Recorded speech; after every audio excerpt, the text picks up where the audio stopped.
Correct ನಿಮ್ಮ ಟೈಮಿಗೆ ಹೋಗೋದು, ಮಾತಾಡೋದು, ಬಂದ್ಬಿಡೋದು ಅಂತ ಹೇಳಿದ. ಈಗ ನನಗೆ ಗೊತ್ತಾಯ್ತು ಇದು ಅಷ್ಟು ಸುಲಭವಾಗಿ ಮುಗಿಯುವಂಥದ್ದಲ್ಲ ಅಂತ. ಇನ್ನೇನು ಪೆಂಡಾಲ್ನವ್ರಿಗೆ, ಮೈಕ್ನವ್ರಿಗೆ ರೆಂಟ್ ಕೊಡೋವರೆಗೂ ಯಾಕೋ ಬಿಟ್ಟ, ಅವ್ರದ್ದು ಮುಗಿಸ್ಬಿಟ್ರೆ ಸಂತೋಷ. ಆಮೇಲೆ ಮುಚ್ಕೊಂಡು ಹೋಗೋರಿಗೆ ಎಲ್ಲ ಊರುಗಳಲ್ಲಿ ಇದೇ ಪರಿಸ್ಥಿತಿ. ಸೊ ಹೀಗಾಗಿ ನಾನು ಡಿಸೈಡೇ ಮಾಡಿರ್ತೀನಿ ಲಾಸ್ಟ್ ನನಗೆ ಕೊಡ್ತಾರಂತ. ಆದರೂ ಮಕ್ಕಳಂತ ನಾನು ಕುದುರಿಸ್ತಾರೆ, ಊಟಕ್ಕೆ ಕೊಡೋಗ್ಬಿಡ್ತಾರೆ. ಆಮೇಲೆ ಭಾಳ ಕಷ್ಟ ಇದು. ಹೀಗಾದಾಗ ಏನಕ್ಕೆ ನನಗೆ ಮೂಡ್ ಹೋಗ್ತು. ಅದ್ರಾಗ ಸಾಯಂಕಾಲ ಓಕೆ, ಈ ಬಿಸಿಲಾಗಂತೂ ಭಾಳ ಪೇಷನ್ಸ್ ಔಟ್ ಆಗ್ಬಿಡ್ತದೆ. ಏನು ಹೇಳಬೇಕು ಗೊತ್ತಾಗಲ್ಲ, ಗೌರವಿಸ್ಕೋಬೇಕು ಏನು ಹೇಳಬೇಕು ಅಂತೇಳಿ. ನನಗೆ ತುಂಬ ಆಶ್ಚರ್ಯ ಸಂತೋಷ ಪಟ್ಟದಂದರೆ ಬಾದರ್ಲಿ ಸರ್ ನೋಡ್ರಿ ಅವ್ರು ಈ 74ರ ವಯಸ್ಸಿನಲ್ಲೂ ನಾ ಬಂದಾಗ ಹೆಂಗಿದ್ರು ಅದೇ ಚಟುವಟಿಕೆಯಿಂದ ಪ್ರೈಸ್ ಕೊಡ್ತಾ ಇದ್ದಾರೆ, ಅದೇ ಚಟುವಟಿಕೆ. ನನಗೆ ಅವ್ರಿಗೆ 10 ವರ್ಷ ಡಿಫರೆನ್ಸ್. ನನ್ನ 63 ಶಾಸಕರ ಪಡೆಯೋದು. ಎಷ್ಟು ಅವರ ಮುಖದಲ್ಲಿ ಮಂದಹಾಸ ಇದೆ, ಎಷ್ಟು ಕನಸುಗಳದಾವ. ಇದೇನ್ರಿ ಸರ್ ಈ ಡಿಮಾಲಿಷ್ ಮಾಡಿ ಬೇರೆ ಕಟ್ಸ್ಬೇಕಂತಿದ, ನಾವು ಕಲಿಯೋದೈತಿ ಎಲ್ಲ ನಾ ಇದ್ದಾಗ ಮಾಡ್ಕೊಂಡ್ಬಿಡ್ರಿ ಅಂತ. ಬಹಳ ಅದ್ಭುತ ರೀತಿಯಲ್ಲಿ ಕಾರ್ಯಕ್ರಮ ಏರ್ಪಡಿಸಿ ಸಾಯಂಕಾಲ ಆಗಿದ್ರು ಬಹಳ ಚಲೋ ಇತ್ತು. ಆದರೆ ನನ್ನ ಪುಣ್ಯ ಸಾಯಂಕಾಲ ಇನ್ನೊಂದು ಕಾರ್ಯಕ್ರಮ ಇರೋದ್ರಿಂದ ಹಗಲೇ ಆದದಕ್ಕೂ ನಾನು ಸಂತೋಷಪಟ್ಟು ಪವನ್ ಕುಮಾರ್ ಹೇಳಿದಂತೆ ಬಂದಿದ್ದೇನೆ. ಇಲ್ಲಿನ ಕಾಲೇಜಿನವರು ಪವನ್ ಕುಮಾರ್ ಮುಖಾಂತರನೇ ನನಗೆ, ಪವನ್ ಕುಮಾರ್ ನನ್ನ ಸ್ನೇಹಿತನೂ ಹೌದು, ನನ್ನ ಶಿಷ್ಯನೂ ಹೌದು. ಇಷ್ಟಿದ್ದಾಗಿಂದ ನನ್ನ ಜೊತೆಗೆ ಅಡ್ಡಾಡಕತ್ತಿದ್ದ. ಬಹಳಷ್ಟು ಜನ ಬಹಳ ಅದ್ಭುತ ರೀತಿಯಲ್ಲಿ ಮಾತಾಡ್ತಿದ್ದೆ. ಅದರಲ್ಲೂ ನಮ್ಮ ದಯಾನಂದ ಸಾಳುಕ್ಯ ಕೊಪ್ಪಳದವರು ಭಾಳ ಚಂದ ರಸಾತ್ಮಕಂ ಕಾವ್ಯ ಅಂತ ಹೇಳ್ತಾರೆ. ರಸಾತ್ಮಕವಾಗಿರೋದೇ ಕಾವ್ಯ, ಅದು ಭಾಷಣನೇ ಇರ್ಬೋದು, ಕವನನೇ ಇರ್ಬೋದು. ಭಾಳ ರಸಾತ್ಮಕವಾಗಿ ಮಾತಾಡ್ತಿದ್ರು ಅವರು ಅನೇಕ ವಿಷಯಗಳನ್ನು. ನೀವೆಲ್ಲ ಭಾಳ ಗಲಾಟೆ ಮಾಡಿದ್ರು. ಅವ್ರದ್ದು ಸಪ್ರೇಟ್ ಅಲ್ಲೇ ಬಂದ್ಬಿಡ್ಲ ನಾನು ಮುಂದೆ ಯಾಕಂದ್ರೆ ಮೊದಲೇ ಪೂರ್ತಿ ತಲೆ ಕೆಟ್ಟದಪ್ಪ, ಪೂರ್ತಿ ಹೊರಗೆ ತಿಂದು ಬಿಟ್ರ. ಯಾಕಂದ್ರೆ ನೀವು ಒಂದು ಹೇಳಿದ್ರೆ ಚಂದ ಕಾಣ್ತೈತೆ, ನಾವು ಒಂದು ಹೇಳಿದ್ರೆ ಸಾಯ್ತಿರ್ತೀವಿ. ಸಮುದ್ರ ಘನವೆಂಬನೇ ಧರೆಯ ಮೇಲೆ ನಡಗಿತ್ತು ಅಂತಕ್ಕಂಥ ವಚನವನ್ನು ಕೋಟ್ ಮಾಡಿದರು. ಆಮೇಲೆ ಸಂಸ್ಕೃತಿ ಇಂಡಿಯನ್ಸ್ ಎಷ್ಟು ತಾತ್ವಿಕವಾದಂಥ ಮತ್ತು ಸತ್ಯವಾದಂಥ ಮಾತು. ನಿಜಕ್ಕೂ ಆ ಥರದ ಉಪನ್ಯಾಸವನ್ನ AC ಹಾಲ್ನಾಗ ಕೇಳಬೇಕು. ಮೈಸೂರು ಬೆಂಗಳೂರಾಗಿ ಈ ಸಂಸ್ಕೃತಿ ಇತ್ತು. ನಮ್ಮಲ್ಲಿ ಅಂತ ಉಪನ್ಯಾಸ ಕೇಳ್ಬಿಡ್ತಾರೆ. ನಮ್ಮ ಗೆಸ್ಟ್ಗಳು ಕರೆಸ್ಬೇಕು ಅಂದ್ರೆ ಮತ್ತೆ ಗ್ಯಾದರಿಂಗ್ನಾಗ, ಇಲ್ಲ ಮದುವೆ ರಿಸೆಪ್ಷನ್ನಾಗ, ಇಲ್ಲ ಮ್ಯೂಸಿಕ್ ಪಾರ್ಟ್ಯಾಗ. ನಾನು ಇಂಥಲ್ಲಿ ಎಲ್ಲೇ ಹೋಗಂಗಿಲ್ಲ. ನಾನು ಲಕ್ಷ ರೂಪಾಯಿ ಕೊಡ್ತಿರೋದ್ರು ಆರ್ಕೆಸ್ಟ್ರಾಗಳಿಗೆ ಹೋಗೋದಿಲ್ಲ, ರಿಸೆಪ್ಷನ್ನಾಗ ಹೋಗೋದಿಲ್ಲ. ಕೇಳುವಂಥ ಪ್ರೇಕ್ಷಕರಿದ್ದಲ್ಲಿ ನಾವು ಪಟ್ಟ ಕಷ್ಟ ಸಾರ್ಥಕ ಆಗ್ತದೆ. ಇವತ್ತು ನಿಮ್ಮಲ್ಲಿ ಎಲ್ಲರೂ ಇರ್ತಕ್ಕಂಥವರಲ್ಲಿ ನಾನು ಅತ್ಯಂತ ಕಡಿಮೆ ಓದಿಲ್ಲ, ಬರೀ BCom ಡಿಗ್ರಿ. ಅದು ಬಲವಂತಕ್ಕೆ ಓದ್ದವನ, ನಮ್ಮ ಅಪ್ಪನ ಬಲವಂತ. ಇಲ್ಲಿ ಅನೇಕ ರ್ಯಾಂಕ್ ಬಂದಂಥ, ಫಸ್ಟ್ ಕ್ಲಾಸ್ ಬಂದಂಥ ವಿದ್ಯಾರ್ಥಿಗಳಿಗೆ ಸನ್ಮಾನ ಮಾಡಿದಾಗ ಈ ಜನ್ಮದಾಗ ನನಗಿಂತ ಸನ್ಮಾನ ಆಗೋದಿಲ್ಲ ಅಂತ ನಾನು ಡಿಸೈಡ್ ಮಾಡಿದ್ದೆ. ನೋಡ್ರಿ, ಇವತ್ತಾಗ ಪ್ರಾಣೇಶ್ವರ್ BComನಾಗ ಇಷ್ಟು ಮಾರ್ಕ್ಸ್ ತೊಗೊಂಡ್ರೆ, SSLCಯಾಗ ಇಷ್ಟು ತೊಗೊಂಡಾರ ಅಂತ ಹೇಳಿ ಇದು ಸನ್ಮಾನ ಆಗಿಲ್ಲ. ಆದ್ರೆ ನಿಮ್ಮದಾಗ್ಲಿ ನಮ್ಮದಾಗ್ಲಿ ಸನ್ಮಾನಕ್ಕೆ ಯಾಕೆ ಅರ್ಹರಾದ್ರಿ ನಾವು ಅಂದ್ರೆ, ನಮ್ಮ ಓದುವ ಸಂಸ್ಕೃತಿ ಏನೈತೆ ಅದರಿಂದಾಗಿ ನೀವು ಮತ್ತು ನಾವು ಅಂತ ಸನ್ಮಾನ ಓದುವ ಸಂಸ್ಕೃತಿ ಮನುಷ್ಯರನ್ನ ಸನ್ಮಾನದವರೆಗೂ ಕರ್ಕೊಂಡು ಹೋಗ್ತದೆ. ಇವಾಗ ನೀವು ಮಾರ್ಕ್ಸ್ಗಾಗಿ, ನೌಕರಿಗಾಗಿ, ಮದುವೆ ಮಾಡ್ಕೊಳ್ಳೋದಕ್ಕಾಗಿ ಓದ್ತಿರ್ಬೋದು. ಯಾಕಂದ್ರೆ ಕೆಲವ್ರು ಲಗ್ನದ ಪತ್ರದಾಗ ಹಾಕ್ಸಾಕೊಂಡು ಡಿಗ್ರಿ ಬೇಕಂತ ಓದ್ತಿರ್ತಾರೆ. ನಮ್ಮಲ್ಲಿ ಭಾಳ ಶ್ರೀಮಂತರ ಮಕ್ಕಳು ಹಂಗ ಇದ್ರಿ. ಇವತ್ತು 20-30 ವರ್ಷದಿಂದ ಸುಮ್ಮನೆ BCom ಅಂತ ಹಾಕಿ ಪಾಸ್ ಆಗಿ ಏನ್ರಿ ಬ್ರಾಕೆಟ್ನಾಗ ಐತಿ ನೋಡೋದು. ಗುರುಬಸಪ್ಪ ಮದುಮಗ ಅಂತ ಹಾಕಿ BCom ಅನ್ನೋದು ಬ್ರಾಕೆಟ್. ನಮಗೆ ಬ್ರಾಕೆಟ್ನಾಗ ಯಾಕೆ ಹಾಕ್ಯಾರಂದ್ರೆ ಇನ್ನೊಂದು 6 ಸಬ್ಜೆಕ್ಟ್ ಉಳ್ದವ್ರ. ಹಿರಿಗ ಹೋಗ 6 ಮಕ್ಕಳಾದ್ರೂ ಆ ಬ್ರಾಕೆಟ್ ಓಪನ್ ಆಗ್ತದೆ. ಸುಮ್ಮನೆ ಮದುವೆ ಸಲುವಾಗಿ ಒಂದು ಡಿಗ್ರಿ ಲಗ್ನ ಪತ್ರದ ಹಾಕ್ಸ್ಕೊಳ್ಳುವಂಥ ಪರಂಪರೆ ಈ ಭಾಗದ ನೀರಾವರಿ ಭಾಗದಾಗ ಐತಿ. ಹೀಗಾಗಿ ಇಲ್ಲಿ ಓದಿ ಮಹತ್ವ ಇಲ್ಲ. ಇತ್ತೀಚೆಗೆ ನೀವೆಲ್ಲ ಓದ್ತಿರೋದನ್ನ ನೋಡಿದ್ರೆ ರ್ಯಾಂಕು, ಗೋಲ್ಡ್ ಮೆಡಲ್ಗಳು, ಅಂತಾರಾಷ್ಟ್ರೀಯ ಮಟ್ಟದವರೆಗೂ ಶಾಲೆ ಕಾಲೇಜುಗಳ ಶಿಕ್ಷಕರ ಹೆಸರು ತರೋದು ನೋಡಿದ್ರೆ ನಿಜಕ್ಕೂ ಶೈಕ್ಷಣಿಕ ಕ್ರಾಂತಿ ಆಗೈತೆ. ಅದ್ರ ಜೊತೆಗೆ ಸಾಹಿತ್ಯ, ಸಂಸ್ಕೃತಿ ಸಂಗೀತದ ಕಡೆ ಕೂಡ ಗಮನವನ್ನು ಕೊಡು. ನಿಮಗೆಲ್ಲ ಒಂದು ಗುಟ್ಟನ್ನು ಹೇಳ್ತೀನಿ. ಗಂಗಾವತಿ ನಾನು ಫಸ್ಟ್ ಬೆಳೆಸಿದ್ದು. ಎರಡನೇದು ನನ್ನ ಹಾಸ್ಯ ಸಂಜೆಗಳ ಮೊದಲ ಬೀಜ ಮೆಲ್ಲಕ ಮ್ಯಾಗ ಸಸಿ ಬಂದದ್ದೇ ಸಿಂಧನೂರ. 35 ವರ್ಷಗಳ ಹಿಂದೆ ಇಲ್ಲಿ JK ಶ್ರೀನಿವಾಸರಾವ್ ಅಂತಿದ್ರು, DGB ಕೆಲಸ ಮಾಡೋಂಥವ್ರು. ಅವರು BG ಬಳಗ ಅಂತ ಕೊಟ್ಕೊಂಡು ಫಸ್ಟ್ ನನ್ನ ಹೊರಗೆ ಕರೆಸಿದ್ರು. ಗಂಗಾವತಿಯಿಂದ ಹೊರಗೆ ಬಂದು ನಾನು ಮಾತಾಡಿರ್ತಕ್ಕಂಥ ಮೊಟ್ಟ ಮೊದಲ ಕರ್ನಾಟಕದ ಊರು ಅದು ಸಿಂಧನೂರು. ಇವತ್ತು ನಾನು ಕರ್ನಾಟಕದ 333 ಊರುಗಳನ್ನು ರೀಚ್ ಮಾಡಿದ್ದೆ. 9 ದೇಶಗಳು, 400 ಎಷ್ಟೋ ಜನ ಮಿನಿಸ್ಟರ್ಗಳ ಊರು ನೋಡಿಲ್ಲ. ಮಹಾರಾಷ್ಟ್ರದ ಗಡಿಯಲ್ಲಿ ಕನ್ನಡದ ಗ್ರಾಮಗಳದಾವ, ಅಲ್ಲಿ ಮುಖ್ಯಮಂತ್ರಿಗಳೇ ಅಲ್ಲಿ ಹೋಗಿಲ್ಲ. ಅದು ಕರ್ನಾಟಕದಾಗ ಐತೆ ಅನ್ನೋದು ಮುಖ್ಯಮಂತ್ರಿಗಳಿಗೆ ಗೊತ್ತಿರಲಿಲ್ಲ ಎಷ್ಟೋ ಸಲ. ಅಂದಲ್ಲೇ ಕನ್ನಡಿಗರದರ ನನ್ನ ಕರೆಸ್ ಮುಗಾರ್ಕು ಚಡಿಚಣ ಆ ಬಾರ್ಡರು ಅಲ್ಲೆಲ್ಲ ಎಷ್ಟು ದೊಡ್ಡ ಕನ್ನಡ ಸಂಘ. ಅಲ್ಲಿ ಕನ್ನಡ ಮಾತಾಡೋ ಮುಂದೆ ನಮಗೆ ಯಾರೋ ನಮ್ಮ ಜೊತೆಗೆ ಒಬ್ಬ ರಾಜಕಾರಣ ಇದ್ರು, ಮಹಾರಾಷ್ಟ್ರ ಸುದ್ದಿ ಹೇಳಕತ್ತಿಲ್ಲ. ನಾ ಕುಂತ ಕಾರಣಾಗ ಹಿಂದೊಂದು ಕಾರ ಮುಂದೊಂದು ಕಾರ ನನಗೆ ಎಷ್ಟು ಕಾರ್ಡ್ರಿ. ಯಾಕಂದ್ರೆ ನಿಮ್ಮ ಜೊತೆಗೆ ಕೆಲವು ರಾಜಕಾರಣಿಗಳು ಕೂತಾರೆ, ಅವ್ರಿಗೆ ಜೀವದ ಭಯ ಐತಿ. ಮತ್ತು ಅವ್ರಿಗೆ ಹೊಡೆಯೋದ್ರಾಗ ನಿಮಗೆ ಬೀಳ್ಬಾರ್ದು ಅನ್ಸುತ್ತೆ. ಅವ್ರು ನಡುವು ಕುಂದಿರ್ಸಿದ್ರು ಅಥವಾ ಅವ್ರಿಗೆ ಬೀಳ ನಿಮಗೆ ಬೀಳಂತೂ ಕುಂದಿರ್ಸಿದ್ರು. ಹೋಗಿ ಅಲ್ಲಿ ಕುಂತ ಮೇಲೆ ಎದರ ಗನ್ ನಮ್ಮ ಕಡೆ ಹಿಡ್ಕೊಂಡು 6-7 ಮಂದಿ ರೆಡಿ ಆಗಿರ್ತ. ಮಾತಾಡೋ ನಮ್ಮ ಕಡೆ ಗನ್ ಹಿಡಿದ್ರೆ ನಾವೇನು ತಿಳ್ಕೊಬೋದು? ಏನಾರು ತಪ್ಪು ಹೇಳಿದ್ರೆ ಹೊಡೆದಾಗ ಬಿಡ್ತಾರೆ. ಇಂಥ ಸಂದರ್ಭದಲ್ಲಿ 2 ತಾಸು ನಾವು 3 ಜನ ಹೋಗಿ ಹಾಸ್ಯ ಸಂಜೆಗಳು ಕೊಟ್ಟು ಬಂದೀವಿ ಮಹಾರಾಷ್ಟ್ರ ಬಾರ್ಡರ್ನಾಗ. ಇವತ್ತಿಗೂ ಅಲ್ಲಂತ ಭಯ ಐತೆ ಶಾಸಕರು ರಾಜಕಾರಣಿಗಳು ಅವ್ರ ನಡುವೆ. ಅದನ್ನ ನೋಡಿದ್ರೆ ಕರ್ನಾಟಕದ ರಾಜಕೀಯ ಅಥವಾ ಕರ್ನಾಟಕದ ರಾಜಕಾರಣಿಗಳು ಏನದಾರ ನಿಜಕ್ಕೂ ಪುಣ್ಯವಂತರು. ಯಾಕಂದ್ರೆ ಇವರು ಜನರ ಜೊತೆ ಬೆರೆತು ಹೋಗ್ಯಾರ. ಯಾರ ದ್ವೇಷನೂ ಇವರು ಕಟ್ಟಿಕೊಂಡಿಲ್ಲ. ಎಷ್ಟು ಅದಕ್ಕೆ ನಾನೊಂದು ಮಾಡಿದೆ ಇವೆಲ್ಲ ಕವನ ಮಾಡೋದು, ಯಾವುದಕ್ಕೂ ಮಾಡದಿರಿ ಸಿಂಧೂರವರು bother, don't bother because you are with botherly. ಹೆಸರಿನಾಗ ಐತಿ ನೋಡಿ. ಅವರ ಅನುಭವ ನಾನು ಯಾರು ನನಗೆ ಭಾಳ ಬಾದರ್ ಆಗ್ಬಿಟ್ಟಿದ್ವಿ. ನೋಟ್ ಬದಲಿ ಬಾದರ್ಲಿ ಎಲ್ಲರೂ ಅಂದ್ರೆ ಎಷ್ಟು ಚಂದ ಒಂದೈತಿ ನೋಡ್ರಿ ಬಾದರ್ಲಿ. ಎಷ್ಟು ಅವ್ರ ಕನಸುಗಳದಾವ. ಮೈಸೂರಂತ ಒಂದು ಇತಿಹಾಸವನ್ನು ಸೃಷ್ಟಿ ಮಾಡಬೇಕು. ಊರೂರು ಹಂಪಿ ಉತ್ಸವ ಅದು ಆತು ರಾಜಕಾರಣಿಗಳ ಮೇಲೆ ಡಿಪೆಂಡ್. ವರ್ಷ ಆಕೈತೆ ಅಂತ ಗ್ಯಾರಂಟಿ. ಭಾಳ ಮಳೆಯಾದರೂ ಆಗೋದಿಲ್ಲ, ಕಮ್ಮಿ ಮಳೆಯಾದರೂ ಆಗಲ್ಲ. ಗುಡ್ ಕಾದಾಗ ಮಾಡ್ತಾರೆ. ಅದಕ್ಕೆ ಬರೀ ಪಂಜಾಬ್ ಗಿಂಜಾಬ್ನಿಂದ ಜನರನ್ನು ಕರೆಸ್ತಾರೆ. ನಮ್ಮನ್ನು ಕರೆಸಿರ್ತಾರೆ ಯಾವುದೋ ಒಂದು ಮೂಲ್ಯಾಗ. ಮೈಸೂರು ದಸರಾನು ಹಂಗಾರಿ ಚಲೋ ವೇದಿಕೆಗೆ ವೀಣೆ ಸಿತಾರು ದಕ್ಷಿಣಾದಿ ಹಾಡೋರು ಕರೆಸಿರ್ತಾರೆ. 20 ಮಂದಿ ಇರ್ತಾರೆ. ಅದ್ರಾಗ 15 ಮಂದಿ ಕಿವಿ ಕೇಳಿಸ್ತಾರಲ್ಲ, 5 ಮಂದಿ ಕಣ್ಣು ಕಾಣುತ್ತೆ. ನಮ್ಮ ಉತ್ತರ ಕರ್ನಾಟಕದ ಹಾಸ್ಯ ಯಾವುದೋ ಗುಡ್ಡದ ಮರಿ ಒಂದು ಸ್ಟೇಜ್ ಮೇಲೆ ಮಾಡಿರ್ತಾರೆ. ಲಕ್ಷಗಟ್ಟಲೆ ಜನ ಕೂತಿದ್ದಾರೆ.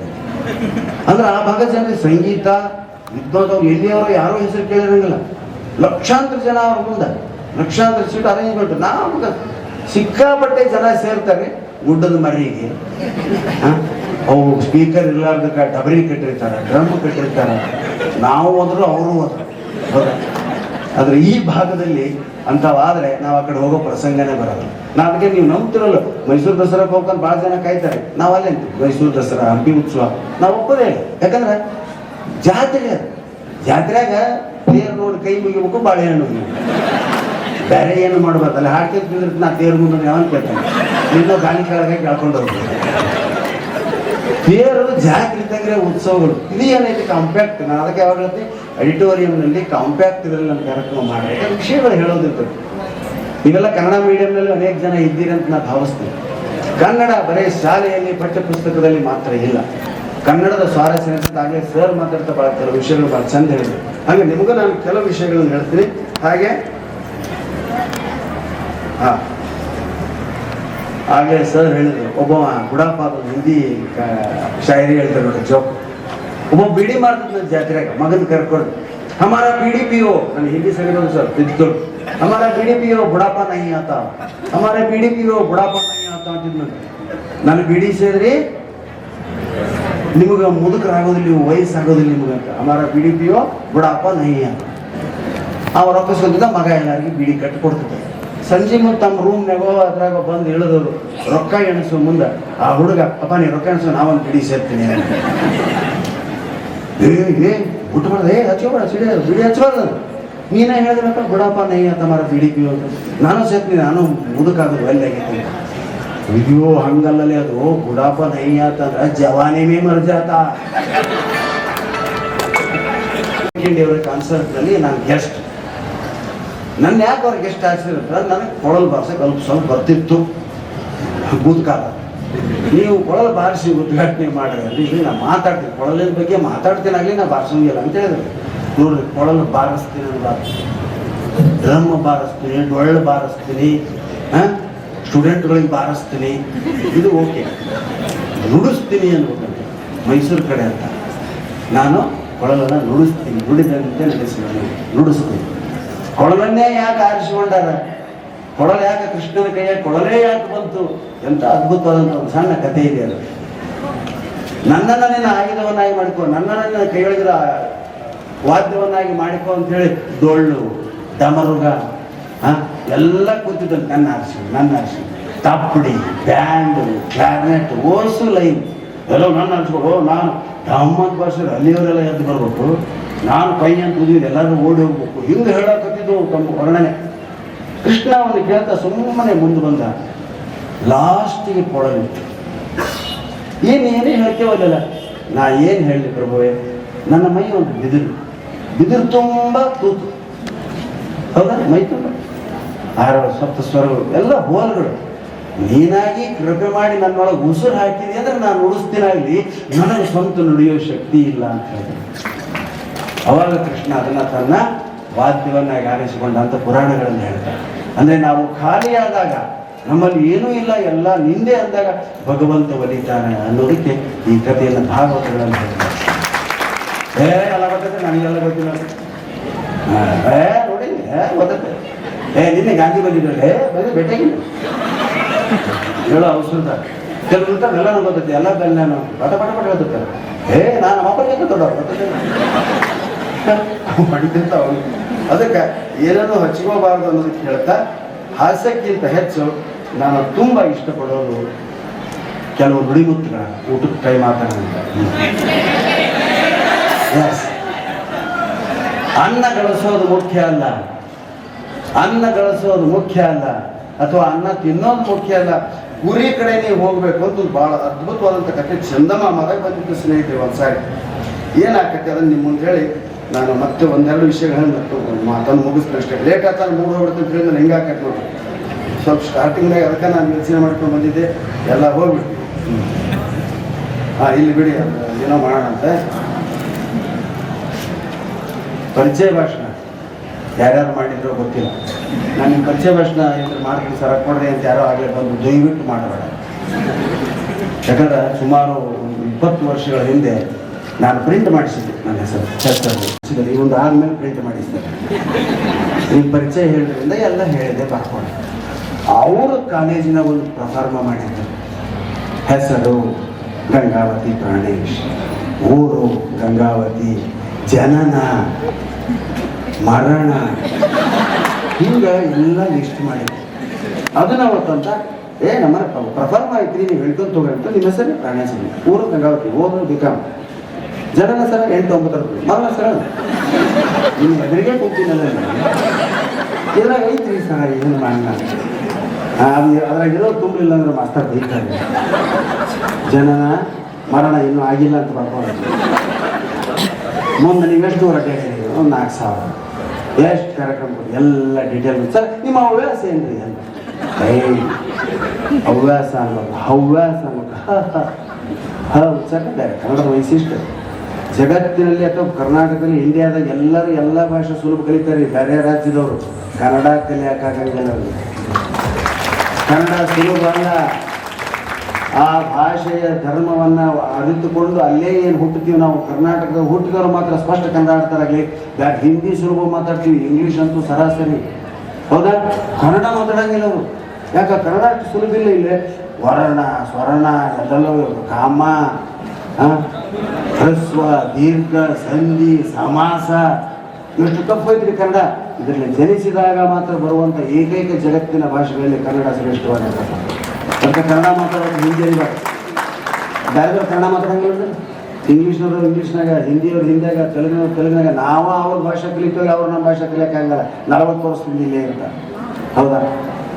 ಅದು ಬರ್ಕೊಂತ ಬಂದ ಸರ್ ಊರು ಅವಳ ಸರ್ ಅನ್ನಬೇಡ ಹಾನ್ ಇಲ್ಲ ಸರ್ ನಿಮ್ದು ಅಭ್ಯಾಸ ಏನಿರುತ್ತೆ ಕೊಡೋದು ಬಾರ ಸ್ವಲ್ಪ ಭಾಷಣ ಮಾಡೋದು ಕೊಡೋದು ಸರ್ ಚಟ ಅಂದ್ರೆ ಬೀಡಿ ಸಿಗರೇಟು ಗುಟ್ಟಕಾಯಿ ಚಟ ಐತೆ ಇದಕ್ಕೆ ಹವ್ಯಾಸ ಅನ್ಬೇಕಪ್ಪ ಅನ್ನೋದಾಗ ಸರಿ ಇದು ಪವನ್ ಕುಮಾರ್ ಅವ್ರ ಎತ್ತಿಗೆ ಬರಬೇಕು ಅಂತ ನನ್ನ ಪ್ರಾಣ ಕರೆದ್ಬಿಟ್ಟು ಅವಾಗ ನಾನು ಸರ್ ಏನು ಮಾಡ್ತೀವಿ ಸರ ಚಿಂತೆ ಮಾಡಬೇಡಿ ಹವ್ಯಾಸ ಅನ್ನಂಗಿಲ್ಲ ಚಟ ಅನ್ನಂಗಿಲ್ಲ ಒಂದು ಒಳ್ಳೆ ಶಬ್ದ. ನಾ ಕನ್ನಡ ಸ್ಟೂಡೆಂಟ್ ಸರ್, ನೀವು ಧೈರ್ಯ ನನಗೆ ಧೈರ್ಯ ಕೊಟ್ಟ ಮಗ ಆತಪ್ಪ ಅಂತ ಮ್ಯಾಗ ಹೋಗಿ 15 ಮಿನಿಟ್ನಾಗ ಒಳಗೆ ಹೋಗಿ ಜಾಕೆಟಿಗೆ ಕಟ್ಕೊಂಡು ಬಾಚ್ಕೊಂಡು ಬಂದಿದ್ದು ಮ್ಯಾಗ. ಈಗ ಪರಿಚಯ ಭಾಷಣ ಹೆಸರು ಹೇಳಿದ್ರು ಬಂದಿದ್ದು ಗಾಬರಿಯಾಗ ಅವ್ನು ಡ್ರೆಸ್ ನೋಡ ಅವರೆಲ್ಲರೂ ನನ್ನ ಕಡೆ ಅವನ ಕಡೆ ನೋಡ್ತಾರೆ, ನಾನು ಅವನ ಕಡೆ ನೋಡಕ್ಕೆ ಅವ ಹೆಂಗೆ ಅಂತಿದ್ದೆ. ಇವತ್ತು ನಮ್ಮ ಅತಿಥಿಯಾಗಿ ಬಂದಿರತಕ್ಕಂಥ ಗಂಗಾವತಿ ಪ್ರಾಣೇಶ್ವರ ಮೂಲತಃ ಗಂಗಾವತಿಯವರು. ಇವರ ಜನನ 8/9/61. ಇವರ ಊರು ಗಂಗಾವತಿ. ಇವರ ತಂದೆ ಇವರ ಹೆಸರಿಂಥದ್ದು, ತಾಯಿ ಹೆಸರಿಂಥದ್ದು. ಇವರು ಎಷ್ಟು ಕಾರ್ಯಕ್ರಮ ಕೊಟ್ಟಾರ, ಇವರು ಎಷ್ಟು ಊರುಗಳು ಸುತ್ತಾರ, ಇಷ್ಟು ಕಾರ್ಯಕ್ರಮ ಆಗ್ಯಾವ, ಇಷ್ಟು ಸನ್ಮಾನ ಆಗ್ಯಾವ ಎಲ್ಲ ಹೇಳಿ ಇವರು ಬರೀ ಇಷ್ಟೇ ಅಲ್ಲ ಜನನ ಅಂದ್ರೆ ಅದ್ರ ಬಿಟ್ಟು ಜನ 8/9 ಮರಣ ಇನ್ನೂ ಆಗಿಲ್ಲ ಅಂದ್ರೆ ಒಳ್ಳೆ ಬಂದಿತ್ತು ಅನೇಕ ಹವ್ಯಾಸಕ್ಕೆ ಬಂತು. ಇವರು ಬರೀ ಇವರು ಭಾಷಣ ಕೊಳಲು ಅಷ್ಟೇ ಅಲ್ಲ, ಇವರಿಗೆ ಕೊಳಲು ಬರ್ಸೋದು ಹಿಂದೆ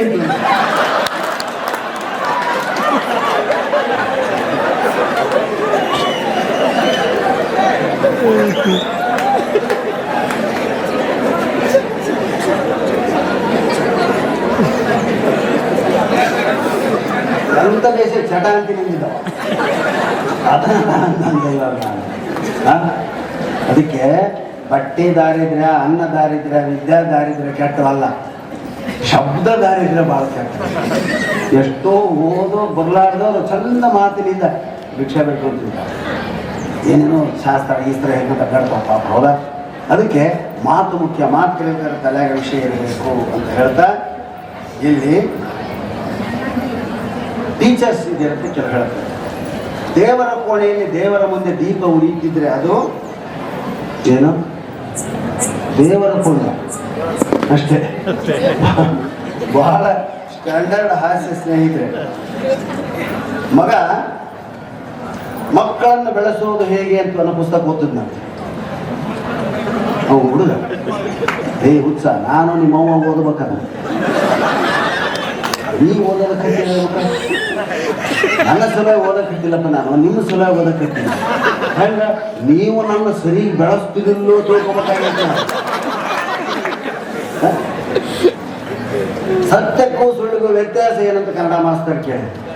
ಸತ್ಯಕ್ಕೂ ಸುಳ್ಳು ಕನ್ನಡ ಮಾಸ್ತರ್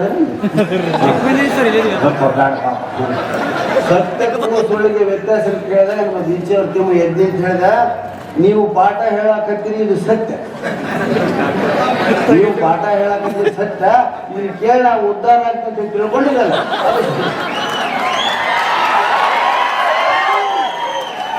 ಸುಮ್ಮನೆ ಹೇಳ್ತಾರೆ ಮತ್ತೆ ನಾಳೆ ಅವ್ರಿಗೆ ಹೇಳಿದ್ರಿ ಆತ. ಜ್ಯೋತಿಷ ಕೇಳೋರು ಯಾರಾದ್ರೆ ಇಲ್ಲಿ ಅದಕ್ಕೆ ಕನ್ನಡದಾಗ ಎಷ್ಟು ಚಂದ ಐತಿ. ಬುಧ 11ನೇ ಮನೆಯಲ್ಲಿದ್ದಾನೆ. ಇದಾದ ನಮ್ಮ ಜ್ಯೋತಿಷ ಬುಧ 11ನೇ ಮನೆಯಲ್ಲಿದ್ದಾನೆ, ಶನಿ 10ನೇ ಮನೆಯಲ್ಲಿದ್ದಾನೆ, ಶುಕ್ರ 2ನೇ ಮನೆಯಲ್ಲಿದ್ದಾನೆ. ಹೀಗೆಲ್ಲ ಹೇಳುವ ಜ್ಯೋತಿಷಿ ಬಂಗ್ಲೆಯಲ್ಲಿದ್ದಾನೆ. ಭವಿಷ್ಯ ಕೇಳುವ ನಾವು ಬಾಡಿಗೆ ಮನೆಯಲ್ಲಿದ್ದೇವೆ. ಬೆಳಗ್ಗೆ ಬಲಕ್ಕೆ ಎದ್ದ, ಎಡಕ್ಕೆ ಹೆಣ್ಮಕ್ಳಿಗೆ ಬೇಕು ಮಾ ಬಲಕ್ಕೆ ಕೇಳುವ, ಎಡಕ್ಕೆ ಹೆಣ್ಮಕ್ಳಿಗೆ ಬಾಡ್ರೆ ಅವ್ರು ಚಲೋ ನಾವು ಚಲೋ ಇರ್ತೀವಿ. ಯಾಕಂದ್ರೆ ಮುಂದೆ ನಮ್ಗೆ ಗಂಟುಕೊಳ್ಳೋರಲ್ಲ ಅವರು, ಅದಕ್ಕೆ ನಾವು ಅವ್ರ ಹಿತ ಬೆಳೆಸ್ಬೇಕ್ರಿ. ಬೆಳಿಗ್ಗೆ ಬಲಕ್ಕೆ ಎದ್ದ, ಎಡಕ್ಕೆ ಎದ್ದ ಎನ್ನುವುದು ಮುಖ್ಯ ಅಲ್ಲ, ಬೆಳಿಗ್ಗೆ ಎದ್ದ ಅನ್ನೋದು ಬಹಳ. ದುಡ್ಡು ಬರುತ್ತೆ ಹೋಗುತ್ತೆ, ಆಸ್ತಿ ಬರುತ್ತೆ ಹೋಗುತ್ತೆ, ಕಷ್ಟ ಬರುತ್ತೆ ಹೋಗುತ್ತೆ, ಹೊಟ್ಟೆ ಬರುತ್ತೆ ಹೋಗುತ್ತೆ, ಕೂದಲು ಹೋಗುತ್ತೆ. ಕನ್ನಡದಾಗ ಏನೈತೆ ಕನ್ನಡದಾಗ ಏನೈತೆ ಅನ್ನೋರಿಗೆ ಇದೇ ಸ್ನೇಹಿತರೆ. ನಾನು ಬೆಂಗಳೂರಲ್ಲಿ ಹೋಟ್ಲಾಗಿ ಜಾಸ್ತಿ ಊಟ ಮಾಡೋದು. ಮೊದಲ ಒಂದು ಬೋರ್ಡ್, ವಾರದ ರಜೆ ಭಾನುವಾರ, ಏನು ಸರ್ ಭಾನುವಾರ ರಜಾನ ನಿಂದು ಒಂದಿನ? ಇಲ್ಲ ಸರ್ ನಮಗೆ ಫುಲ್ ವೀಕೆಲ್ಲ ಇರ್ತೀವಿ, ರಜೆ ಅನ್ನೋದಿಲ್ಲ. ಮತ್ತು ಓಹ್ ಸರ್ ನಿಮ್ಮ ಹೆಸರು ವರದರಾಜ್ ಬಾಣಾವರಣ ಅಂತ ಕೇಳ. ಅಲ್ಲ ಸರ್ ಮತ್ತು ಇಲ್ಲೇನೋ ಇದೆಯಲ್ಲ ಸರ್ ವರದರಾಜ್ ಬಾಣಾವರ. ಅಯ್ಯೋ ಇದು ವರದರಾಜ್ ಬಾಣ ಅಲ್ಲ ಸರ್, ಭಾನುವಾರ ರಜಾ ಅದು. ಹಾಂ ಅಂದರೆ ಓದುವಲ್ಲಿ ವ್ಯತ್ಯಾಸ ಮಾಡಿದ್ರೆ ಕನ್ನಡ ಎಷ್ಟು ಅನಾಹುತ ಆಗುತ್ತೆ ಅನ್ನೋದಕ್ಕೆ ಇದನ್ನು ನಾನು ಹೇಳಿದೆ. ಹಾಗೆ ನಿಮ್ಮ ಶಾಲೆಯಲ್ಲಿ ನಾನು ಕೇಳಿದ ಒಂದು ಸಾಂಸ್ಕೃತಿಕ ವಾತಾವರಣ ಇದೆ. ಇಲ್ಲಿ ಅಷ್ಟಾವಧಾನ ಅಂತಕ್ಕಂಥ ಒಂದು ಕಾರ್ಯಕ್ರಮ ಮಾಡಿದ್ರು ಯಾವಾಗ, ಈಗ ಯಾರೂ ಇಲ್ಲ. ಕಬ್ಬಿನಾಲೆ ವಸಂತ ಭಾರದ್ವಾಜ ಅಂತಿದ್ರು, ಒಬ್ಬ ವಯಸ್ಸಾಗಿದೆ. ಇನ್ನೊಬ್ಬ ಶತಾವಧಾನಿಗಳು ಯಾರು ಗೊತ್ತಾ ನಿಮಗೆ? ಗಣೇಶ್. ಶತಾವಧಾನಿ ಗಣೇಶ್ ಅಂತ ಏನು ಅದ್ಭುತವಾದಂಥ ಜ್ಞಾನಗಳು. ಅವರು ಮಿದುಳೇ ಅಲ್ಲ, ಅದೊಂದು ಕಂಪ್ಯೂಟರ್ಗೂ ಅಷ್ಟು ಹೇಳೋಕ್ಕಾಗಲ್ಲ. ಶತಾವಧಾನ ಅಂದರೆ 100 ಜನರನ್ನ ಕೂರಿಸಿರ್ತಾರೆ. 100 ಜನ 3 ರೌಂಡ್ನಲ್ಲಿ 300 ಪ್ರಶ್ನೆಗಳನ್ನ ಕೇಳ್ತಾರೆ. ಬರೇ ಪ್ರಶ್ನೆಗಳನ್ನ ನೆನಪಿಟ್ಟುಕೊಂಡು ಮರುದಿವಸ ಮೊದಲನೇ ರೌಂಡಲ್ಲಿ ಮೊದಲನೇ ಪ್ರಶ್ನೆ ಯಾವನ್ ಕೇಳಿದ್ದ ಅದಕ್ಕೆ ಉತ್ತರ ಕೊಡ್ತಾರೆ. ಸಾಮಾನ್ಯ ನಿಮ್ಮ ಹೆಸರು ಭಾಳ ಆ ಕಡೆ ನೋಡ್ತೀವಿ. 3 ರೌಂಡ್, ಅದ್ರಲ್ಲಿ ಮಧ್ಯೆ ನಮ್ಮಂತವ್ರು ಅಧಿಕ ಪ್ರಸಂಗಿ ಇರ್ತಾನೆ. ಇದಕ್ಕಿದಂತೆ ಅವನು ಹೇಮಮಾಲಿನಿ ವಯಸ್ಸು ಸರ್ ಈಗ ಅವ್ರು ಯಾವುದೋ ಒಂದು ಛಂದಸ್ಸಲ್ಲಿ ಕವನ ರಚನೆ ಮಾಡೋದಾಗ ಅವ್ನು ಹೇಮಮಾಲಿನಿ ವಯಸ್ಸು ಅದನ್ನ ಜ್ಞಾಪ ಇಟ್ಬಿಟ್ಟು ನಾವು ಆ ಛಂದಸ್ಸಲ್ಲಿ ಕವನ ರಚನೆ ಮಾಡೋದು. ಇನ್ನೊಬ್ಬನ ಘಂಟಾವಾದಕ ಅಂತ ಇರ್ತಾನೆ, ಅವ್ನು ಸುಮ್ಮನೆ ಡಣ್ ಅಂತ ಗಂಟೆ ಬರ್ತಾನೆ. ಇದೆಲ್ಲ ಮುಗಿದ ನಾನು ಒಟ್ಟು ಎಷ್ಟು ಗಂಟೆ ಬಾರಿಸ್ತೆ ಹೇಳ್ರಿ ಅಂತ. ಎಂಥ ಅದ್ಭುತ ಸ್ನೇಹಿತರು. ಹಾಗೆ ಶತಾವಧಾನ ಆಗಲ್ಲ ಅಂತ ಅಷ್ಟಾವಧಾನ 8 ಜನರದ್ದು ಅದನ್ನು ನಾನು ಹ್ಯಾಂಡಲ್ ಮಾಡಿದ್ದೀನಿ. ಆ 8 ಜನ 8 ರೌಂಡ್ ಪ್ರಶ್ನೆ ಕೇಳ್ತಾರೆ. 8 3 24 ಪ್ರಶ್ನೆಗಳು. ಆ ಮಧ್ಯೆ ಗ್ಯಾಪ್ ಊಟಕ್ಕೆ ಹೋಗ್ತಾರೆ, ಫ್ರೆಶ್ ಆಗ್ತಾರೆ, ಮತ್ತೆ ಸಾಯಂಕಾಲ ಸೇರಿ 24 ಪ್ರಶ್ನೆಗಳನ್ನು ಮೊದಲು ಯಾರು ಕೇಳಿದ್ರು ಅವ್ರಿಗೆ ಅದೇ ಉತ್ತರ ಕೊಡ್ತಾರೆ. ಎಂಥ ಆಮೇಲೆ ಇನ್ನೊಂದು ಹೇಳಿದ್ರು, ನಮ್ಮಂತ ಅಧಿಪ್ರಸಂಗಿ ಅಂತ ಬೇಕಂದ್ರೆ ಸರ್ ಭಗವಂತನ ಸ್ಮರಣೆಯನ್ನು ಮಾಡದಂಥ ಶಬ್ದಗಳೇ ಇಲ್ಲ. ಯಾವ ಶಬ್ದಗಳನ್ನು ಅವರು ಭಗವಂತನನ್ನು ನಾವು ಸ್ಮರಣೆ ಬರೀ ಓಂ ನಮ ಶಿವಾಯ ಗೋವಿಂದ ಕೃಷ್ಣ ಅಂದ್ರಲ್ಲ, ಭಗವಂತನ ಯಾವ ಶಬ್ದಗಳಿಂದಾದ್ರೂ ನಾವು ಪ್ರಾರ್ಥನೆ ಮಾಡ್ಬೋದು ಅಂದಾಗ ಅಧಿಪ್ರಸಂಗಿ ಕೇಳಿದಂತೆ, ಹೌದಾ ಸರ್ ನಾನು 4 ಶಬ್ದ ಕೊಡ್ತೀನಿ, ಅದರಿಂದ ಭಗವಂತನ ವರ್ಣನೆ ಮಾಡ್ತೀರಾ? ಮಾಡ್ತೀನಿ ಹೇಳಿ. ಇಡ್ಲಿ ವಡೆ ಚಟ್ನಿ ಸಾಂಬಾರ್. ಓ ಗಾಡಿನ ನಾನು ಗಾಡಿನ ಇಡ್ಲಿ ವಡ ಚಟ್ನಿ ಸಾಂಬಾರ್ ಇವುಗಳನ್ನ ಬಳಸಿ ದೇವರ ಸ್ತುತಿ ಮಾಡಿ ಸರ್ ನಾವು ಹೋಗ್ತೀವಿ. ಎಂಥ ಚಾಲೆಂಜ್ ಸಾಧ್ಯ ಇದ್ರಿ ಮಾಡಿದರು. ಶತಾವಧಾನಿ ಅಷ್ಟಾವಧಾನಿ ಏನು ಅವ್ರ ಟರ್ನ್ ಬಂದಾಗ ಹೇಳಿದ್ರು, ನೀವು ಇಡ್ಲಿ ವಡ ಚಟ್ನಿ ಸಾಂಬಾರನ್ನ ಬಳಸಿ ದೇವರ ಸ್ತುತಿ ಮಾಡು ಅಂತ ಹೇಳಿದ್ರೆ ನಾನು ಮಾಡ್ತೇನೆ ಸರ್. ಏನೀಗ ಹೇ ಸಾಂಬಾರು ಇದ್ರ ಚಟ್ನಿ ನಾವು ಲಿಟರ್ ಇರ್ತದೆ. ನೀ ಎಲ್ಲೆಲ್ಲೂ ಇರುವಡೆ ನಾ ಕಾಲನ ಎಲ್ಲಿ ಇಡ್ಲಿ ವಡೆ ಚಟ್ನಿ. ಇಂಥ ಕಲಾವಂತಿಕೆ ನಾವು ಗ್ಯಾದರಿಂಗಲ್ಲಿ ನಾವು ಡ್ಯಾನ್ಸ್ ಮಾಡೋದು ಹಾಡು ಮಾಡೋಕೆ ಬರ್ತೀವಿ. ವರ್ಷಗಳಲ್ಲಿ 1-2 ಸಾರಿ ಇಂಥ ಪಂಡಿತರೆಲ್ಲ ಆ ವೃತ್ತಿಯನ್ನು ಬಿಟ್ಟು ಎಲ್ಲೆಲ್ಲೋ ಕೆಲಸ ಮಾಡ್ತಿದ್ದಾರೆ. ಬೆಲೆ ಇಲ್ಲ ಸಾರಿ ನಿಜ ಹಂಗಾಗಿದೆ. ನಾವು ಕನ್ನಡವನ್ನೇ ಬಿಟ್ಟುಬಿಟ್ಟಿವಿಲ್ಲ. ದಯವಿಟ್ಟು ಕನ್ನಡವನ್ನು ಬಿಡಬೇಕು. ಕನ್ನಡದಂಥ ಸಮೃದ್ಧ ಭಾಷೆ ಜಗತ್ತಿನಲ್ಲಿ ಯಾವುದೂ ಇಲ್ಲ. ಯಾಕಂದರೆ ನಮ್ಮ ಭಾಷೆಯವರು ಅಷ್ಟು ಅದು ಸಮೃದ್ಧವಾಗಿದೆ, ಬಿಟ್ಟರೆ ಅದು ಬೆಳೀತದೆ ಅನ್ನೋ ಕಾರಣಕ್ಕೆ ಅದನ್ನು ತುಳಿಯೋದಕ್ಕೆ ಪ್ರಯತ್ನ ಮಾಡ್ತಾರೆ. ಯಾರನ್ನಾರ ಕಡೆ ಇಂಗ್ಲೀಷ್ ಮೀಡಿಯಂ ಏನು ಹೆಮ್ಮೆ ತಾಯಿಗೆ. ಕನ್ನಡ ಮೀಡಿಯಂ ಇದೆಲ್ಲ ಕನ್ನಡ ಮೀಡಿಯಮ ಅಲ್ಲ. ಕನ್ನಡ ಮೀಡಿಯಂ ಪ್ರಾಥಮಿಕ ಹಂತದ ಮೇಲೆ ಕನ್ನಡ ಕಲಿತ್ರೆ ಕನ್ನಡ ಸಾಯೋವರೆಗೂ ಉಳಿತದೆ. 10ನೇ ಕ್ಲಾಸ್ವರೆಗೂ ನೀವು ಮಾತೃಭಾಷೆಯಲ್ಲಿ ಕಲಿತ್ರೆ ಮುಂದೆ ಯಾವ ಭಾಷೆಯಲ್ಲಿ ಬೇಕಾದರೂ ಕಲಿತೀವಿ. ನೀವು ತಾಯಿಯ ಹೆಣ್ಮಕ್ಳೇ ನೀವೇ ಮಕ್ಕಳನ್ನ ಗಂಡಸರು ಅಯ್ಯೋ ನಮ್ಮ ಮಗ ನಿಮ್ಮಾಗ ಆಗೋದು ಬೇಡ ಏನಾಗಿದ್ದೀತ ಹುಡುಗಿಯಾಗಿ ಬಂದು ಮಾಡಿಕೊಂಡಿರ್ತಾಳ ಅವನು ನಿಮ್ಮಂಗ ಆಗೋದು ಬೇಡ. ಇಂಗ್ಲೀಷ್ ಮೀಡಿಯಂ ಅದು ಹೇಳಿರ್ತದೆ. 5 ವರ್ಷ 10 ತಿಂಗಳಿಗೆ ಶಾಲೆಗೆ ಸೇರಿಸ್ಬೇಕು ಕನ್ನಡ ಮೀಡಿಯಂ ಶಾಲೆಗೆ. ಈ ನರ್ಸರಿ 1.5 ವರ್ಷಕ್ಕೆ ನಾವು ಅಲ್ಲೇ ಡೆಲಿವರಿ ಮಾಡಿಬಿಡಿ, ನಾವು ಅಲ್ಲೇ ಇದು ಬಂದರೆ ಮತ್ತೆ 3 ತಿಂಗಳಿಗೆ ಹೋಗಿ ಹೋದ್ರೆ ಆಸ್ಪತ್ರೆಯಿಂದ ಶಾಲೆಗೆ ಹೋಗಿ ತಗೊಂಡ್ರೆ ಅಲ್ಲೇ ಗಂಡ 5 ವರ್ಷ 10 ತಿಂಗಳು. ಯಾಕೆಂದ್ರೆ ಆ ಮಗುವಿಗೆ ಯಾವಾಗ ಶಾಲೆಗೆ ಹೋಗಬೇಕು ಅನ್ನೋ ಕಲ್ಪನೆ ಬರುತ್ತೆ, ಗೆಳೆಯರ ಜೊತೆ ಆಡ್ಬೇಕು. ಈ 2 ವರ್ಷಕ್ಕೆ ಏಟಿರ್ತದೆ ಪಾಪ. ಮುಂಜಾನೆ ನಮಸ್ಕಾರ ಅದ್ರ ತಲೆ ಮ್ಯಾಗ ಆಡ್ತೀವಿ, ನೀರು ಹಾಕ್ತೀವಿ. ಬಸ್ ಬಂದು ಇದೇ ಚಡ್ಡಿ ಇಷ್ಟ ಹಿಂಗಿ ಇಡೀ ಬಾಂಧಂತಂದ್ರೆ ಟಯ ಹೋಗ್ಬರ್ತದೆ. ಅದನ್ನ ರೆಡಿ ಮಾಡಿದಾಗ ಅಲ್ಲಿ ಯಾರೋ ವಿಷಲಕ್ಷಮ್ಮ ಬಸ್ ಬಂತು ಅಂತ ಕೂಡ್ಬಿಡ್ತಾನೆ. ಈಗ ಡ್ರೆಸ್ ಮಾಡ್ಕೊಂಡ್ರಲ್ಲ ಕರಿ ನೈಟಿ ಕರಿ ಮಕ್ಕ ಹಾಕ್ತೀವಿ. ಕರಿ ನೈಟಿ ಕರಿ ಮಕ್ಕ ಅದರಲ್ಲಿ ಊರು ಬಂದು ಕೂಡಲೇ ಸ್ವಲ್ಪ ಊರು ತೆಗೆದುಕೊಂಡು ಅದ್ರ ಮ್ಯಾಗ ಒಂದು ಕರಿಯರ್ ಟವಲ್ ಹಾಕೊಂಡು ಅದನ್ನ ಕರ್ಕೊಂಡು ಹೋಗ್ತಾವ ಏನು ಲಿಪ್ಸ್ಟಿಕ್ ಹಚ್ಕೊಂಡಿಲ್ಲ ಮತ್ತೆ ಬಂದು ಕನ್ನಡಿ ನೋಡಿ ಅವಸರ ಮತ್ತೆ ವಿಜಯಲಕ್ಷ್ಮ ಬಸವಂತ ಅಂತ ಹೋಗ್ಬಿಡ್ತಾರೆ ಕಷ್ಟ ಜಾಸ್ತಿ ಆಗ್ಬಿಡ್ತಾರೆ. ಅಲ್ಲಿ ಬಂದು ನಿಂದಿರ್ತಾವ್ರಿ ಈ ಬಿಸಿಲಿಗೆ ಮುಂಗುರು ಹಳ್ಳೆತ್ತಿ ಹೋಗಿರ್ತೈತೆ, ಮಕ್ಕಳ ಪೌಡ್ರೆಲ್ಲ ಕೆಳಗಿರ್ತೈತೆ, ತುಟಿ ಎಣ್ಣಿಟ್ಟು ಕೆಂಪಾಗಿ ಹೆಗ್ಗಣ ಬೇಕಲ್ಲ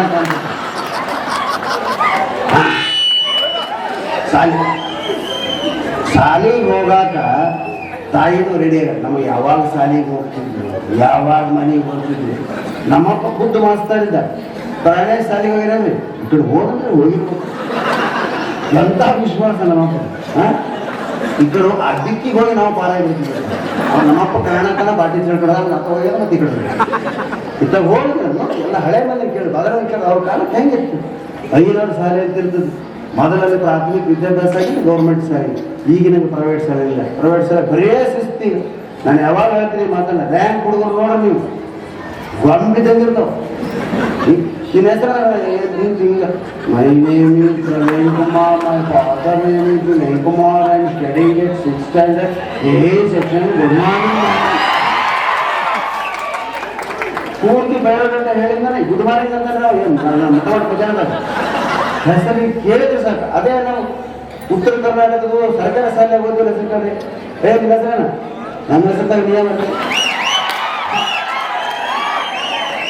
ನಮ್ಮಪ್ಪಾರ ನಮ್ಮಪ್ಪ ನಾನೇ ಕೇಳೋದು ಏನು ನೀ ಅಂತ ಹಿಂಗೆ ಮಾತಾಡೋ ತಾಳಿಷ್ಟ ಇದ್ರೆ ನಾವು ಎಂದಾರ ಬದುಕ್ತಾರೆ. ಈಗ ಬೆಂಗಳೂರು ನ್ಯಾಯಾಲಯ ಬಸ್ ಸಾಯಂಕಾಲ ಫ್ರೀ ಬಿಡ್ತಾರಲ್ಲ, ಆ ಕಡೆಯಿಂದ ಓ ಸಿಂಧನೂರು ತುಂಬ ಚೆನ್ನಾಗಿದೆ, ಪ್ರಾಣೇಶ್ವರ್ ಫಸ್ಟ್ ಕಾರ್ಯಕ್ರಮ ಕೊಟ್ಟದಲ್ಲೇ ಇರುತ್ತೆ, ಯಾರಾದ್ರೂ ಬರ್ತೀರಾ ನಾಳೆ ಅಂತ ನಾನು ಕೇಳಿದೆ ಅಂತ ಹೇಳಿ. ಓ ಸಿಂಧನೂರ ಎಲ್ಲಿ ಬರುತ್ತೆ ಅಂತೇಳಿ ಕರ್ನಾಟಕ ಮ್ಯಾಪ್ ಹಾಕಿ ಮೊದಲು ಸಿಂದಗಿ ನೋಡ್ಕೊ, ಓದು ಸಿಂದಗಿ ಸಾಲ ಸಿಂಧೂರಲ್ಲ ಮತ್ತು ಮ್ಯಾಪ್ ಹಾಕಿ ಕುಡಿಕೇಳಿ ವೆದರ್ ಹೇಗೆ ಆಗಲಿ, ಊಟಿ ಹೋಟ್ಲ್ಗಳಿದೆಯಾ, ಹಾಸ್ಟೆಲ್ಗಳಿದೆಯಾ, ಎಲ್ಲ ವಿಚಾರ ಮಾಡ್ತಾರೆ. ಹೊತ್ತಂಗೆಲ್ಲ ಅವ್ರು ಫ್ರೀ ಕರ್ಕೊಂಡು ಹೋಗ್ತೀವಿ ಸಿಂಧೂರಿಗೆ ಅಂತ. ಅದೇ ಎಲ್ಲೊಂದು ವಿ ಆರ್ ಅಂದ್ರೆ ಫ್ರೀ ಅಲ್ಲ, ಒಟ್ಟು ಬಟ್ಟೆ ಮೇಲೆ ನಡೆಯಲೇ ಬೆಂಗಳೂರು ಅಂತ ನೋಡಿ ಸಂಜೆ ಬಂದು ಅದಾರಿಸಿದ ಬಟ್ಟೆ ಒಟ್ಟು ಬಟ್ಟೆ ಮೇಲೆ ಹೋಗಿ ಅಲ್ಲೇ ಎಲ್ಲಿ ಬಸ್ ಸ್ಟ್ಯಾಂಡ್ ಜಳಕ ಮಾಡಿ ಮೆಜೆಸ್ಟಿಕ್ ನೋಡಿ ಸಿನಿಮಾ ನೋಡಿ ಕೈ ಸಿದ್ದು ಊರಿಗೆ ಬಂದು ಜೀವನಾನುಭವ ಆಗೋದು ಹಿಂಗೆ. ನಮ್ಮ ಗುರುಗಳಾಗಿರ್ತಕ್ಕಂಥ ಬೀಚಿಯವರು ಬೆಳೆದ ಬಗೆಯನ್ನು ಅವರ ಬಯೋಗ್ರಫಿ ಪುಸ್ತಕದಿಂದ ಓದಿದೆ. ಆಗ ನನ್ನಲ್ಲಿ ಒಂದು ಜನರಿಗೆ ಹೇಳಬೇಕು ಅಂತ. ನಿಮಗೂ ಕೂಡ ಅಷ್ಟೇ, ಇವತ್ತು ಪ್ರೈಸ್ ತೊಗೊಂಡಂಥ ಎಲ್ಲ ಪ್ರತಿಭಾನ್ವಿತ ವಿದ್ಯಾರ್ಥಿಗಳು ನೀವು ಆಟೋಮೆಟಿಕಲಿ ಪಾಸ್ ಆಗ್ತಾ ಇದೆ. ಆ ಓದೋದು ಜೊತೆಗೆ ಸಾಹಿತ್ಯ ಹವ್ಯಾಸ ಕೊಟ್ಟರು. ಪುಸ್ತಕ ಓದಿದ್ರೆ ನಿಮ್ಮನ್ನು ಮ್ಯಾಥ್ ಕರೆದು ಬಹುಮಾನ ಕೊಟ್ಟರು. ನನಗೂ ಪುಸ್ತಕ ಓದಿದ್ದಕ್ಕೆ ಕೊಟ್ಟರು. ಆದರೆ ಸಾಹಿತ್ಯ ಪುಸ್ತಕ ಎಲ್ಲ ಸಾಹಿತ್ಯವನ್ನು ಓದಿದ್ದು, PG ಪುಸ್ತಕ ಓದಿದ್ದು. ಇದರ ಜೊತೆಗೆ ಅದೇನು ವಿಜ್ಞಾನ ಅನ್ನೋದು ಸುಮ್ಮನೆ ನನ್ನ ಹೆಸರಿಗೆ ಒಂದು ಡಿಗ್ರಿ ಅದೇನು ಸಂಬಂಧ ಇವತ್ತಿಗೂ ನನಗೆ ಯಾಕಂದ್ರೆ ಏನು ಓದಿಲ್ಲ. ಹಾಗೆ ಕೊನೆಯೊಂದೆರಡು ಮಾತುಗಳು ಹೇಳ್ತೀವಿ. ಈ ದೇಶ ಎಂಥದ್ದು ಅಂದ್ರೆ, ಈ ದೇಶ ಎಂಥವ್ರ ಕೈ ಸಿಕ್ಕ ಹೆಂಗಾಗೈತೆ ಅಂದ್ರೆ, ಈ ದೇಶ ಎಂಥದ್ದು ಅಂದ್ರೆ ಇರ್ಬಿ ಸಾಯಿಸಾಕ ಪೌಡರ್ ತಂದೆ, ಇರ್ಬಿ ಸಾಯಿಸಾಕ ಇರ್ಬಿ ಪೌಡರ್ ತಂದೆ, ಅದಕ್ಕೆ ಇರ್ಬೇಕು ಅವ್ರಿಗೆ. ಇಷ್ಟ ಹೌದಾ? ಸರ್ಕಾರಿ ನೌಕರರು ಜಗಳ ಆಡಿದರೆ ವರ್ಗಾವಣೆ ಟ್ರಾನ್ಸ್ಫರ್ ಆಗ್ತಾರೆ. ಸರ್ಕಾರಿ ನೌಕರರು ಜಗಳ ಆಡಿದರೆ ಟ್ರಾನ್ಸ್ಫರ್ ಆಗ್ತಾರೆ. ಶಾಸಕರು ಜಗಳ ಆಡಿದರೆ ಮಂತ್ರಿ ಆಗ್ತಾರೆ.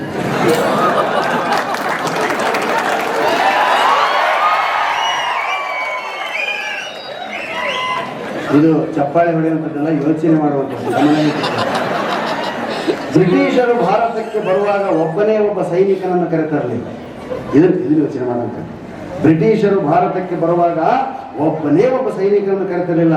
ಏಕೆಂದರೆ ಅವರಿಗೆ ಗೊತ್ತಿತ್ತು, ಇಲ್ಲಿಯ ಜನರಿಂದಲೇ, ಇಲ್ಲಿಯ ದೇಶದ್ರೋಹಿಗಳಿಂದಲೇ ನಾವು ಸೈನ್ಯವನ್ನು ಕಟ್ಟಬಹುದು ಅಂತ. ನೋಡಿ ಎಂಥ ಮಾತು. ಹಿಡಿಯಷ್ಟು ಬ್ರಿಟಿಷರು ಬಂದರು, ಇಡೀ ದೇಶವನ್ನು ಆಳಿದರು. ಹೌದಾ? ಹಾಗೆ ಇದು ಬಹಳ ಇಂಪಾರ್ಟೆಂಟ್. ಏನು? ಮದುವೆ ಆದವರ ಜೀವನ ಸರ್ಕಾರಿ ಬಸ್ಸು ಎರಡೂ ಒಂದೇ. ದಿನಪೂರ್ತಿ ಎಲ್ಲೇ ತಿರುಗಾಡಲಿ ರಾತ್ರಿ ಡಿಪೋಕ್ಕೆ ಬರಲೇಬೇಕು. ಕುಡಿದರೆ ಮನೆ ಹಾಳಾಗುತ್ತದೆ. ಒಬ್ಬರಿಲ್ಲ, ಯಾರೊಬ್ಬರಿಬ್ಬರು ಕುಡಿತೀರಿ ಅಂತ ಖಾತ್ರಿ ಆಗ್ತದೆ. ಕುಡಿದರೆ ಮನೆ ಹಾಳಾಗುತ್ತದೆ, ಕುಡಿಯದಿದ್ದರೆ ದೇಶ ಹಾಳಾಗುತ್ತದೆ. ಟ್ಯಾಕ್ಸ್ ಹೆಚ್ಚು ಅಂದ ಕುಡಿದರೆ ಮನೆ ಹಾಳಾಗುತ್ತದೆ, ಕುಡಿಯದಿದ್ದರೆ ದೇಶ ಹಾಳಾಗುತ್ತದೆ. ಅದಕ್ಕೆ ನಮಗೆ ಮನೆಗಿದ್ದ ದೇಶ ಮುಖ್ಯ. ಅಲ್ಲಿಗೆ ಬನ್ನಿ ಮತ್ತೆ. ಹೌದಾ? ನೋಡಿ, ಸಿಂಗಲ್ ಲೈನರ್ ಅಂತ ಕರೀತಾರೆ. ಹಾಗೆ ಈ ಲಗ್ನ ಪತ್ರಿಕೆ ಹೆಣ್ಮಕ್ಳಿಗೆ ಲಗ್ನ ಮಾಡ್ಕೊಂಡು ಹೆಣ್ಣಿನ ಮುಂದೆ ಚೀಸವು ಅಂತ ಹಾಕ್ತಾರೆ. ಏನದು ಚೀಸವು ಅಂದ್ರೆ? ಚಿರಂಜೀವಿ ಸರಿ ಎಷ್ಟು ಚಂದ ಹೇಳ್ತು ಅಂತ ಹಾಕೋಣ. ಅದನ್ನ ನೀವ ಹೇಳ್ಕೊಬೇಕಮ್ಮ, ನಾವ್ ಅನ್ನಂಗಿಲ್ಲ. ನಾವು ಅದಕ್ಕೆ ಏನಂತ ತಿಳ್ಕೊಂಡಿದ್ರೆ ಚೀಸವು ನನ್ನ ಬೀಚ್ ಹೇಳ್ತಾರ, ಚಿಂತೆ ಇಲ್ಲದವರಿಗೆ ಚಿಂತೆಯ ಸೌಭಾಗ್ಯ ನೀಡುವವಳು.